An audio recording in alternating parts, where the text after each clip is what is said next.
Hey all, in this video I want to take some time to show you the process of getting your in-ears ready and set up to go for a worship service, for a rehearsal, all that. And so there's two main places you're going to go to do that. The first one is our stage rack here on the upstage right side, and you're going to go in the second drawer, and this is where our in-ear monitor packs are all located.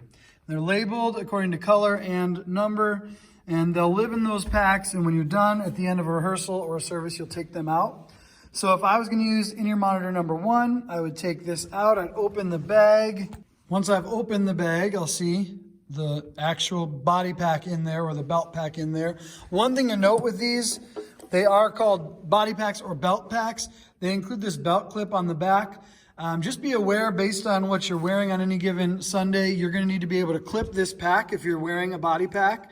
And it opens very simply. You push these two buttons on the sides, and then all of our batteries for microphones and everything are in here. So you'll grab 2 batteries from this charger. So I got my batteries now. I want to make sure my negative lines up with my negative in the pack. And just a reminder, at the end of the night, make sure your color and number go in the right bag at the end of each rehearsal or service. So you can see negative and positive there and there. So I'm going to put these in here now. And I wouldn't normally do it in this container, but because I'm holding my mic with one hand and filming with the other, that is the situation I'm in. So they're in. I want to make sure they're seated properly. Then I'm going to close this door.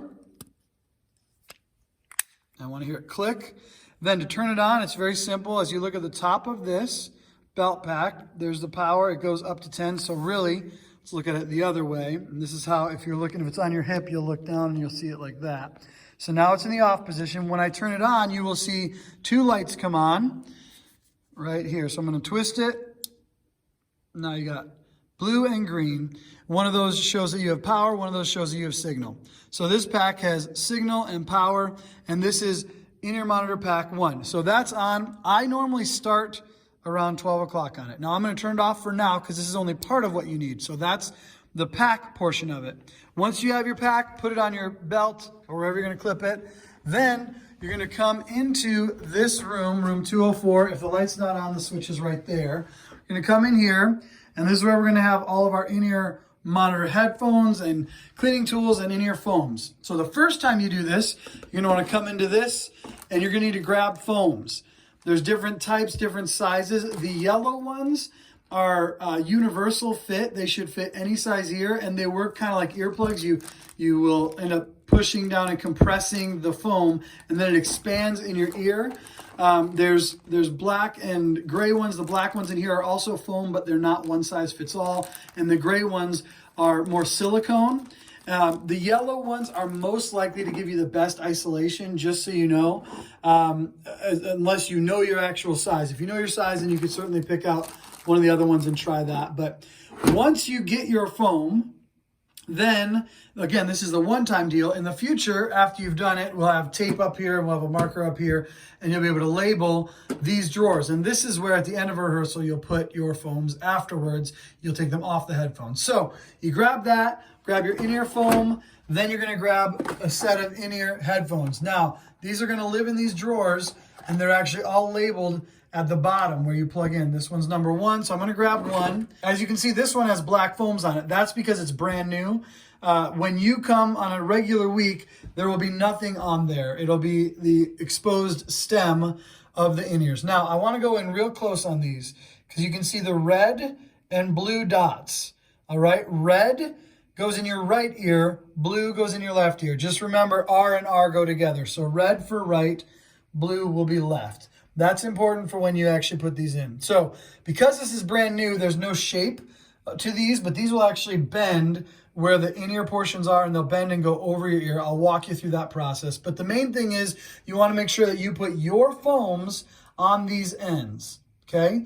So that's going to be the case. Then once you have this set up, you're going to actually plug in the headphone end into the headphone jack on your body pack. And as I mentioned before, make sure that your foams on the ends fit very well. You want them to actually isolate the sound from anything else so that you're getting the maximum amount of sound to your ears as possible, all right? And I do want to make a note, vocalists especially, you are going to find, if you've never sung with in-ear monitors before, it is a different experience, okay? It's going to take some getting used to. You're going to sound different than you expect because of the way in which the internal resonance of your actual voice is within your head itself. So it'll take a little bit of getting used to, but as you get the mix dialed in, that'll be really helpful for you to be able to have things balanced in your ears exactly as you need them to hear best. So once I have my in-ear headphone and I have the foams attached, then I'm going to take it to the belt pack that should be on my hip. All right, so to make it easier, I set it out here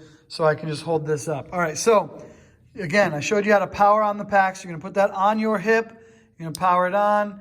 And what I would do, I said I start at noon, but really I almost start even closer to like 9 o'clock, not even all the way to 12 o'clock yet. Especially when I'm getting these dialed in because I don't want anything to come in super hot. So then I'm going to plug this in to the end here, headphone jack, make sure it's seated properly like that. And then again, red goes to right and blue goes to left. So I'm going to make sure this is not all tangled up. Again, I have one hand right now, so I can't show you that, but you're going to want to make sure this is not tangled up. And then these are actually going to go and they're going to shape. There's a little wire inside of these that bends them around the top of your ear. So this one's the blue one, as you can see. So that's going to go in my left ear. So I'm going to bend this around and it's going to go over my ear and then insert into there. And again, I'm going to use the foam. I'm going to push it in so that it compresses. Then I'm going to insert that into the actual ear so that it seeds properly. And then the foam is going to expand and it's going to isolate the sound a bit. And I'm going to also post another video that will show you how to actually mix your in-ears. So that's available. That's part 2. But in this video, I want to show you how to set this up. Now, at the end of the night, you're going to basically do the reverse of what you've done. I will say if it's a rehearsal and you're going into Sunday morning, you can probably leave your foams on there. I would encourage you to make a note on your phone that tells you what your headphone number is so that you don't forget that. Then Sunday morning, you got someone else's in-ears and you're sharing earwax. By the way, you may want to make sure that you clean your ears before you come and go, just to prevent wax from getting into the openings in these. There is a cleaning tool. In fact, I'll show you that as well. But once these are done, so I'll show you, I'm going to pull this off. And when you pull these off after a rehearsal, you don't rock it back and forth because you will actually break the stem off of an in-ear if you do that. You have to grip it kind of at the base of the foam and then you just pull it straight off the stem. All right. So I don't think I can set this up to show you that, but you pull it straight off of the stem so that it comes off and then the stem, actually maybe I can with just one hand. So I'm pulling it straight off. I'm not torquing it back and forth. Now the stem is exposed and it's ready for the next person to use it. All right. Now, if you're getting bad sound, this won't happen right away, but over time, it's possible that this channel gets wax built up. That's what the cleaning tools are for. And there are actually instructions in there. They're very short, but they show you how to properly get earwax out of here. But again, a great way to prevent that is to have clean ears every time you use them. That'll prevent a lot of that buildup. So anyway, that's the basics of it. You'll take your foams off then on both ears. After you're done with it, make sure you get the batteries pulled out, get this powered down, and then put this back where it goes in the rack over here and get your ear foam. So that'll go back in its bag. And then I'm going to zip that up and put it back where it goes. And then I'm going to come in here and I'm going to put the in-ears that I took out in the drawer that I pulled them out of. Make sure the number matches the number tag on the bottom of the in-ear headphones as well, because these all have the right ones. And then the last thing I'm going to do, I'm going to have my drawer, and again, it will get labeled. And when you label it with your name, put your foams in that drawer, close it up, and make sure you get your batteries put back on the charger, and away you go. I'll show you what the cleaning tools look like as well.